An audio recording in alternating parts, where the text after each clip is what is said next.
Hello everyone, welcome to Wizard Educational Institute. সদায় দৰে আজিও আমি কিছুমান ইম্পৰ্টেণ্ট কাৰেণ্ট এফেয়াৰ্ছ টপিকছ আলোচনা কৰিম। আজিৰ প্ৰথম টপিকটো মহাৰাজা পৃথুৰ ওপৰত আছে। এই টপিকটো জিএছ পেপাৰ 1 আৰু জিএছ পেপাৰ 5 এই দুটা পেপাৰৰ পৰা ভেৰি ইম্পৰ্টেণ্ট। ইয়াৰ ওপৰত এপিএছচি মেইনছ 2022ত এটা প্ৰশ্ন সোধা দেখা গৈছিলে। নিউজত আছে the Assam government has decided to name a new flyover in Guwahati after king Prithu, a 13th century ruler of Kamrup. Chief Minister Himanta Biswa Sarma hailed him as a defender of India's soul, placing him alongside celebrated figures like Lasit Borphukan in Assam's historical narrative. যেটো আমাৰ দীঘলী পুখুৰী আৰু Noonmati flyover বনাই থকা হৈছে এটো মহাৰাজা পৃথুৰ নামত বনোৱা হ'ব এটো আমাৰ মুখ্যমন্ত্ৰী ডাঙৰীয়াই কৈছিলে আৰু তেখেতে আমি চাইছো মাৰ্চৰ 28 তাৰিখটো অসম চৰকাৰে মহাবিজয় দিৱস হিচাপে উদযাপন কৰা হয় ৰাইট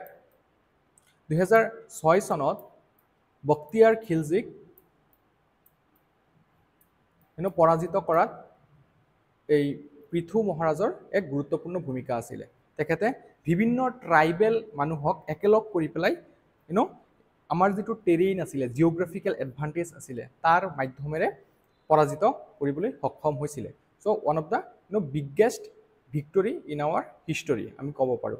আমি হিষ্টৰী যদি চাও in around 1206 CE the Turko Afghan general Bakhtiyar Khilji infamous for the destruction of Nalanda university destroy কৰি পেলাই অসমৰ পিনে আহি আছিল কিন্তু অসমৰ যেতিয়া হুমালে তেতিয়া আমাৰ সেই সময়ৰ ৰজা মহাৰাজা পৃথুৱে ফোৰ্স কিছুমান গুটাই পেলাই তেখেতক পৰাজিত কৰিছিল launched an invasion into Assam. Historical records confirm that his forces were defeated and repelled, but exact identity of the Assamese ruler responsible remains debated. কিন্তু exact identity টো আমি গম নাপাও এটো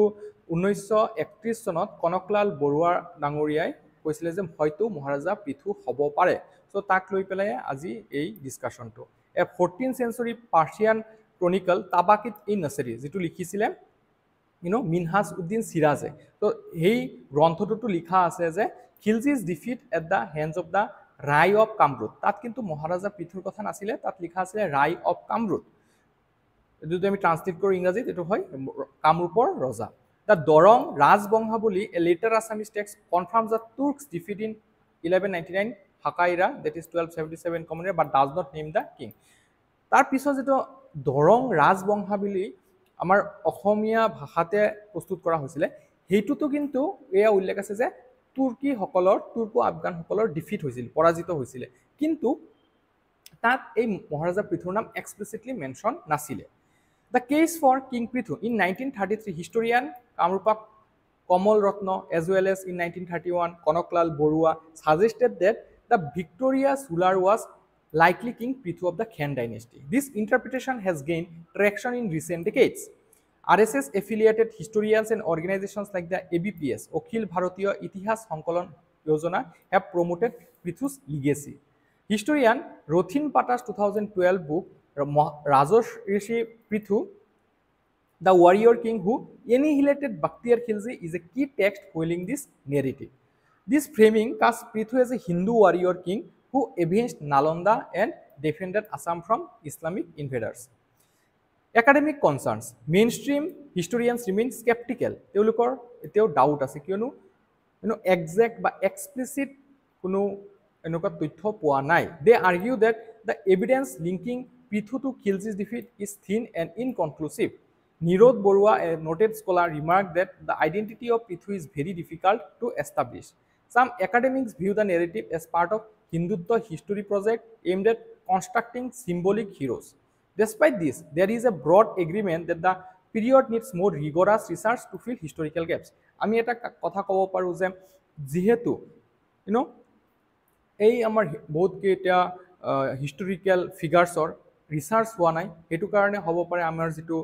তথ্য পাতি আছে হেখিনি আমি বিচাৰি পোৱা নাই তো there is a need for research call for more research many historians including those skeptical of the current narrative agree that more research is needed on this period they advocate for a rigorous academic approach to fill up the gaps in Assam's history rather than relying on political or ideological promotion এতিয়া আমি অলপ মহাৰাজা পৃথুৰ বিষয়ে জানো he was a 13th century king of the Khen dynasty in the ancient Kamrupa kingdom known for heroically defending his land against the invasion of Delhi Sultanate General Bakhtiyar Khilji around 1206 AD. He successfully repelled Khalji's forces using the region's natural defenses, preserving Assam's sovereignty and becoming a significant figure in regional law and a symbol of resistance against foreign domination. তাৰপিছত আমি চালো আমাৰ আহোমসকলৰ নেতৃত্বত 600 বছৰ কাল আমি কোনো ফৰেইন ইনভেডাৰে সাহসো কৰিব পৰা নাছিলে মুগলসকল আমাৰ হাতত পৰাজিত হৈছিলে he is associated with the Khen dynasty descendants of the Narakasura and his capital was in north Guwahati so' এই টপিকটোৰ পৰা প্ৰিলিমছৰ কাৰণে দুটা কুৱেশ্যন দিয়া হৈছে first one this and then this is the second one আপোনালোকে শুদ্ধ উত্তৰকেইটা কমেণ্ট ছেকশ্যনত জনাব নেক্সট টপিকটো economics as well as polity governance paper GS paper 2 এই দুটাৰ কাৰণে ইম্পৰ্টেণ্ট হয় GST two tier structure and state কম্পেনজেশ্যন Newsot আছে the union government is pushing forward with major reforms in GST aiming to simplify the tax structure and boost compliance আমাৰ প্ৰধানমন্ত্ৰী মোদী ডাঙৰীয়াই red ফৰ্টৰ পৰা কৈছিলে ইণ্ডিপেণ্ডেন্স ডে ভাষণত যে ভাৰত চৰকাৰে বিবেচনা কৰি আছে যেটো চাৰিটা খলপীয়া আমাৰ টেক্স ষ্ট্ৰাকচাৰ বৰ্তমান আছে GST 5%, 12%, 18% and 28% তাৰ ভিতৰত 12% আৰু 28% কেটেগৰীটো মাৰ্জ কৰি দিয়া হ'ব 5% আৰু 18% লৈ আৰু আমি দিৱালীৰ সময়ত দেখা পাম যে এই GST টেক্স ষ্ট্ৰাকচাৰটো দুই খলপীয়া হৈ যাব 5% আৰু 18% A two-slab system of 5% and 18% is being proposed with long-term benefits expected, though short-term revenue concerns remain, especially for states. এতিয়া ভাৰত চৰকাৰে অলৰেডি এইটো সিম্পলিফাই কৰিব বিচাৰিছে GST টো গুডছ এণ্ড সাৰ্ভিসেছ টেক্স আপোনালোকৰ নিশ্চয় মনত আছে 101st কনষ্টিটিউচনেল এমেণ্ডমেণ্ট এক্ট 2016 ৰ দ্বাৰা GST আমাৰ ভাৰতত অনা হৈছিলে GST ৰ ফাদাৰ আমাৰ ভাৰতত অটল বিহাৰী বাজপেয়ী ডাঙৰীয়াক কোৱা হয় আৰু আমাৰ যেটো GST মডেল হেতু কানাডাৰ মডেলৰ ওপৰত ভিত্তি কৰি বনোৱা হৈছে আৰু এটা ইম্পৰ্টেন্ট ফ্যাক্ট কি হয় GST ৰ লগত যে GST প্ৰথমবাৰ ফ্ৰান্সত 1954 ত ইমপ্লিমেন্ট হৈছিল অলৰাইট আৰু আমাৰ ভাৰতত ইমপ্লিমেন্ট হোৱাৰ তাৰিখটো কিমান 1 July 2017 right the move will bring down the average effective tax rate from the present 11.5% to 10% so average যেটো tax rate হ'ব GST rate indirect tax rate এটো 11.5% বা 10% লৈ কমি যাব তো তাৰ কাৰণে আমি ক'ব পাৰো যে চৰকাৰৰ এটা ৰেভিনিউ লছ হ'ব এটো এক্সপেক্ট কৰা হৈছে 60000 crore পৰা 1 লাখ কোটি টকা যেটো আমাৰ GDP টাৰ্মছত 0.2 বা 0.3% হ'ব পাৰে FY26 ত অলমোস্ট 45000 crore লছ হ'ব প্ৰথম বছৰটোত বেছি লছ হোৱাৰ সম্ভাৱনা আছে ৰেভিনিউ লছ নট পাৰ্মানেন্ট কাৰণ এইকেইটা চৰকাৰে লৈ ল'ব পাৰে লাক্সাৰি আৰু সিন গুড অৰ্থৰি পৰে 40% ট্যাক্স তাত লগাই দিব যেনে সিগাৰেটছ আছে লাক্সাৰিয়াছ কাৰ্স আছে এলকহলছ বিভাৰেজেছ আছে সো এইবোৰৰ ওপৰত বেছিকে ট্যাক্স ইম্পোজ কৰিব আৰু ইয়াৰ পৰা যেটো লছ হ'ব হেখিনি কম্পেনজেশন তেতিয়া ভাৰত চৰকাৰে পাব ইনক্ৰিজড কনজাম্পশন ডিউ টু লোৱাৰ প্ৰাইসেস আৰু এটা বেনিফিট কি হ'ব যে মানুহে তেতিয়া কনজাম্পশন বৃদ্ধি কৰিব যেতিয়া ট্যাক্স কম দিব লগা হয় তাৰ কাৰণে চৰকাৰৰ আৰু বাঢ়িব সো ভাৰত চৰকাৰে এটো দেখি আছে যে কমপ্লায়েন্স টু যদি বহাব পৰা যায় তো যেটোৱে টেক্স ষ্ট্ৰাকচাৰ বনাই থোৱা হৈছে তাৰ পৰাও যথেষ্টখিনি ৰেভিনিউ আহৰণ কৰিব পৰা যাব okay improved compliance and formal billing যেটো আজিকালি ইনফৰ্মেল বিলিং এতিয়াও চলে কেঁচা যেটো বিল আমি কওঁ সো এতিয়া পাক্কা বিল কৰি দিয়া হ'ব 80% স্ল্যাব লাৰ্জলি আনচেঞ্জ আৰু যেটো 18% কেটেগৰী আছে এটো লাৰ্জলি আনচেঞ্জ খালি আমি কওঁ পাৰ 12% পৰা 5% লৈ হে চেঞ্জ কৰা হৈছে then average GST rate expected to fall from 11.5% to 10%. এতিয়া যেটো ইম্প্যাক্ট কৰিব এই ডিসিশনটোৰ ইম্প্যাক্ট আমি নন ইউনিফৰ্ম দেখা পাম যে সাব যিবিলাক ইন্ডাস্ট্ৰিয়াল আৰু ম্যানুফ্যাকচাৰিং বা সাৰ্ভিস লেড স্ট্ৰেট হয় যেনেকৈ আপোনাৰ তামিলনাডু আছে কৰ্ণাটকা আছে মহাৰাষ্ট্ৰ আছে এইকিটা বেছিকে ইম্প্যাক্ট হ'ব ৰাইট আৰু যিকিটা এগ্ৰিকালচাৰেল ৰিচ ষ্টেট হয় যেনে আপোনাৰ উত্তৰ প্ৰদেশ বিহাৰ এইবোৰত প্ৰভাৱটো ইমানখিনি নপৰে আৰু ইয়াৰ দ্বাৰা যিবিলাক ষ্টেটৰ নেৰো ট্যাক্স বিষয় হিবিলাকত বহুতখিনি প্ৰত্যাহ্বান আহিব should states revenue be protected এতিয়া প্ৰশ্ন হয় যে ষ্টেটৰ যেটো ৰেভিনিউ লছ হ'ব হিবিলাক এতিয়া কোনে প্ৰভাইড কৰিব কম্পেনসেট কৰিব initial 5 year compensation guarantee extended in 2002 আৰু যেতিয়া 2017 চনৰ 1 জুলাইত আমাৰ GST ইমপ্লিমেন্ট হৈছিল তাৰ পিছত 5 বছৰৰ দায়িত্ব ভাৰত চৰকাৰে লৈছিলে, কেন্দ্ৰীয় চৰকাৰে লৈছিলে যে 5 বছৰলৈকে ষ্টেটৰ যিবিলাক লছ হ'ব সেইবিলাক ক্ষতিপূৰণ দি যাব। তাৰপিছত no regular compensation mechanism exist. Centre's view is that state should move towards self sufficiency. Issue কি হয়, revenue distribution remains unequal across states. এতিয়া কি সাজেশ্যন দিব পৰা যায় যে creation of a dedicated contingency fund just like our Kerala আছে, কেৰালাত ফ্লাড চেজ এটাৰ কাৰণে কণ্টিনজেঞ্চি ফাণ্ড বনাইছে। আপোনালোকে জানে আমাৰ ভাৰতীয় সংবিধানত 3টা ফাণ্ডৰ কথা উল্লেখ আছে, right? Consolidated fund of India, then public account of India আৰু কণ্টিনজেঞ্চি ফাণ্ড অফ ইণ্ডিয়া। এইটো ইমাৰ্জেঞ্চি পাৰ্পজৰ কাৰণে ইউজ কৰা হয়। Support allocation from consolidated fund of India through special packages, আৰু কনচলিডেটেড ফাণ্ড অফ ইণ্ডিয়াৰ পৰা কণ্টিনজেঞ্চি ফাণ্ড অফ ইণ্ডিয়া লৈ বা ষ্টেটবোৰক স্পেচিয়েল এইড দিয়াৰ ব্যৱস্থা কৰিব লাগে, যিটো আমাৰ আৰ্টিকেল 275ৰ আণ্ডাৰত দিব পাৰে। Long term benefits include attracting investment and boosting the tax base. এতিয়া আমি GST কাউন্সিলৰ বিষয়ে শিকিম। আমি জানো যে যিবিলাকে ডিচিশ্যন হয় এই GSTত কোনকেইটা সামগ্ৰী সোমাব, কোনকেইটা সেৱা সোমাব, কোনকেইটা এক্সাম কৰা হ'ব, কোনটো স্লেবত ভৰোৱা হ'ব ইত্যাদি ধৰণৰ ডিচিশ্যনবোৰ কোনে লয়? GST কাউন্সিলে। আৰু GST কাউন্সিলৰ চেয়াৰমেন হয় ইউনিয়ন ফাইনেন্স মিনিষ্টাৰ। তাত ষ্টেটৰ ফাইনেন্স মিনিষ্টাৰ থাকে, নহ'লে ষ্টেটৰ বেলেগ কোনোবা মিনিষ্টাৰ থাকে। ইয়াৰ লগতে নীতি আয়োগৰ চেয়াৰমেন ভাইচ চেয়াৰমেন থাকে, ৰাইট? আমাৰ চেয়াৰমেন কোন হয়? নীতি আয়োগৰ প্ৰাইম মিনিষ্টাৰ। তো তেখেত অভিয়াছলি নাথাকে, ভাইচ চেয়াৰমেনজন থাকে। তো 279 এৰ আণ্ডাৰত কি কাম কৰে? Decide taxes, cesses, charges for GST, then identify goods and services to be exempted or taxed, frame model GST laws, levy principle,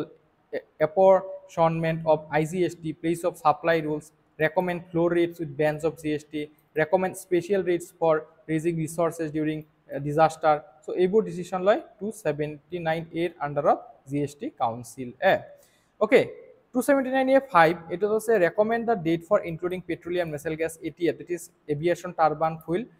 under GST. So এইকেইটা এতিয়ালৈকে GST আণ্ডাৰত অহা নাই। 279A11ত মেকানিজম টু এডজুডিকেট ডিছপিউট, কিবা যদি ডিছপিউট হয় সেইবিলাক এডজুডিকেট কৰাৰ পাৱাৰো আছে, অৰ্থাৎ এটা চিভিল কোৰ্টৰ দৰেও কাম কৰিব পাৰে। আৰু GST কাউন্সিলে কেনেকৈ কাম কৰে? প্ৰথম কথাটো কোৰাম, কেতিয়া ভেলিড হ'ব কিবা এটা মিটিং, তেতিয়া আপোনাৰ টোটেল মেম্বাৰৰ 50% মেম্বাৰ প্ৰেজেণ্ট থাকে। অ'কে, ডিচিশ্যন মেকিং কেনেকৈ হয়? 3/4 ৱেইটেজ অফ মেম্বাৰ প্ৰেজেণ্ট, 3/4 মানে ৱেইট হ'লেহে কিবা এটা ডিচিশ্যন পাছ হোৱা বুলি ধৰি লোৱা হয়। অ'কে, আৰু ইয়াত চেণ্টাৰৰ ৱেইটেজ থাকে 1/3 আৰু ষ্টেটৰ ৱেইটেজ থাকে 2/3। নেক্সট টপিকটো GS পেপাৰ 3 ছায়েন্স এণ্ড টেকনলজিৰ পৰা ভেৰি ইম্পৰ্টেণ্ট। GS পেপাৰ 2ৰ পৰাও ইম্পৰ্টেণ্ট চৰকাৰৰ যিবিলাক পলিচি আছে, যেনে সমুদ্ৰযান। ভাৰতে 2027 চনৰ ভিতৰত সমুদ্ৰ পৃষ্ঠৰ 6000 মিটাৰ গভীৰলৈকে যাব বিচাৰিছে। 3জন আমি যিটো যাত্ৰী বুলি ক'ম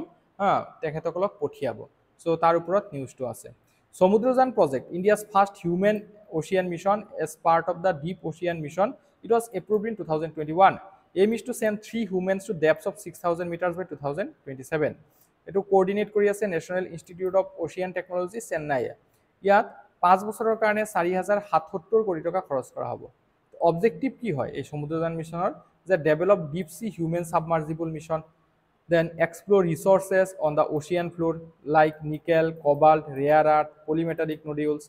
develop technologies to derive energy and fresh water from the ocean, established an advanced marine station for ocean biology and engineering research, and enhance capacity in ocean science and technology. Moitsa 6000 submersible, এটা এটা vehicle হয় two carry একুৱানটছ, আমি যেনেকা গগনিয়ান বুলি ক'ম, যিবিলাক আমাৰ যাত্ৰী স্পেচলৈ যাব তো তেনেকৈ আমি যোন সাগৰ পৃষ্ঠত 6000 মিটাৰ তললৈ যাব তেওঁলোকক আমি একুৱানটছ বুলি ক'ম, তেওঁলোকক ডিপ চিলৈ পঠিওৱা হ'ব। এটা কথা মন কৰিছেনে যে আমি এজ এ হিউমেন চিভিলাইজেশ্যন আমি স্পেচলৈ বহুত ৰিচাৰ্চ কৰিব পাৰিছোঁ। স্পেচ লৈ পেলাই আমি মংগল গ্ৰহলৈকে যোৱাৰ চিন্তা চৰ্চা কৰি আছোঁ, আমি চানলৈকে এটা মিছন পঠিয়াইছোঁ আদিত্য L1, কিন্তু আমাৰ সমুদ্ৰ পৃষ্ঠৰ তলত কি আছে সেইটো লৈ পেলাই ইমানখিনি ৰিচাৰ্চ হোৱা নাই। কিন্তু এটা বহুত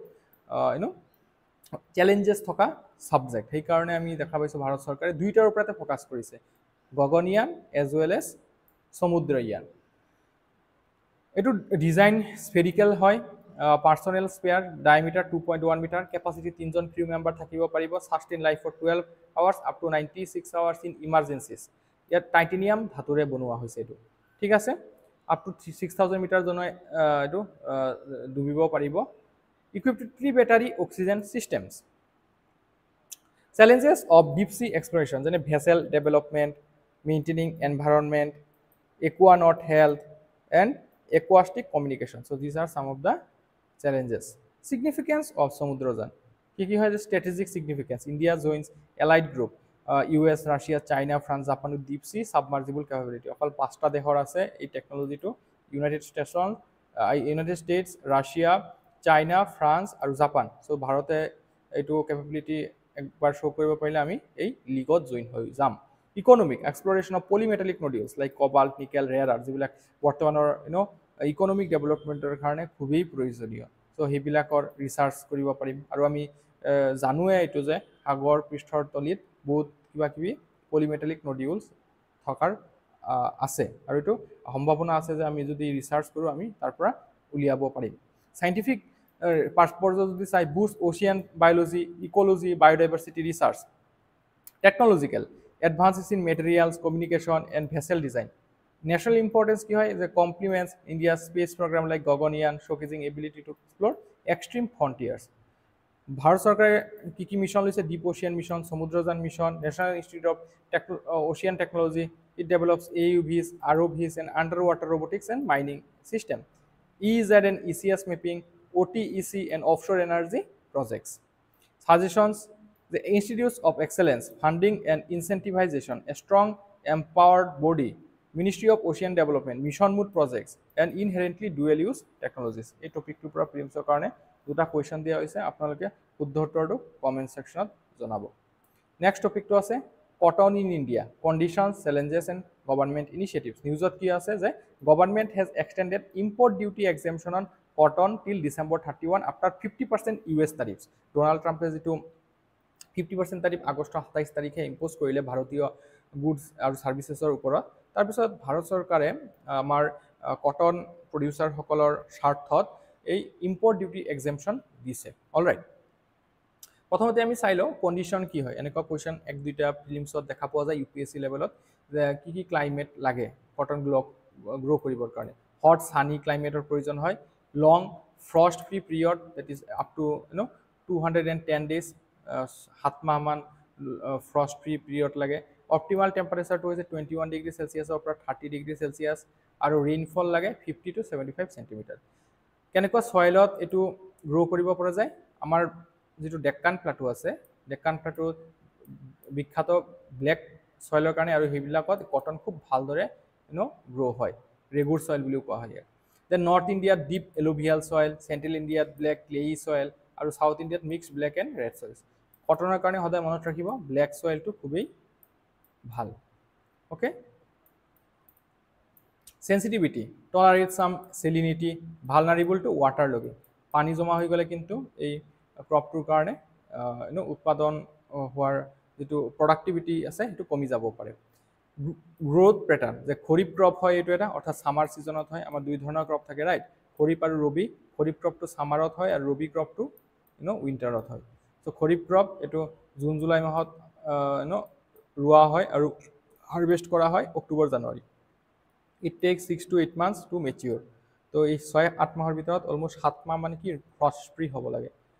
challenges in cotton sector কি ধৰণৰ challenges আমি দেখা পাইছো pink ball worm sector unpredictable yields traditional farming methods rain fed cultivation and low productivity so এইবোৰ কিছুমান সমস্যা আমাৰ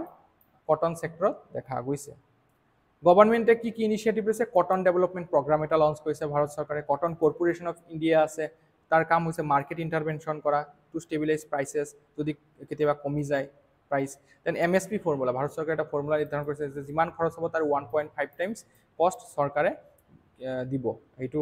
প্ৰাইসত মাৰ্কেটৰ পৰা কিনি ল'ব MSP যেটো কও আমি right minimum support price textile advisory group coordinates productivity pricing branding then cotton ally mobile app এটা মোবাইল এপ ভাৰত চৰকাৰে লঞ্চ কৰিছে and committee on cotton promotion and consumption Recent policy যদি চাই US has imposed 50% tariff on Indian cotton and textile imports to support exporters. Finance Ministry extended import duty exemption on cotton যেটো code আছে এটা 5201 till 31st December 2025. এইমটো কি হয় help Indian textile industry secure long term cotton imports offset US tariffs and reduce job losses in textile sector and protect small farmers তো টপিকটোৰ পৰা দুটা কুৱেশ্যন দিয়া হৈছে আপোনালোকে শুদ্ধ উত্তৰটো কমেণ্ট ছেকশ্যনত জনাব নেক্সট টপিকটো ইণ্ডিয়া ভূটান ৰিলেশ্যনছৰ ওপৰত ইণ্ডিয়া আৰু ভূটানে ৰিচেণ্টলি এটা MOU সাইন কৰিছে in the field of agriculture and allied services alright collaborative framework এটা ডেভেলপ কৰা হৈছে it establishes cooperation in agricultural research and innovation livestock health and production post harvest management and value chain development আৰু ইয়াৰ দ্বাৰা নলেজো exchange কৰা হ'ব দুইটা দেশে নিজৰ যি নলেজ আছে সেইখিনি এক্সচেঞ্জ কৰিব emphasises sharing of knowledge skills and expertise between the two countries shared commitment highlights joint focus on food security sustainable farming and rural prosperity first joint technical working group এই যিটো MOU sign কৰা হৈছে memorandum of understanding তাৰ পিছতে এই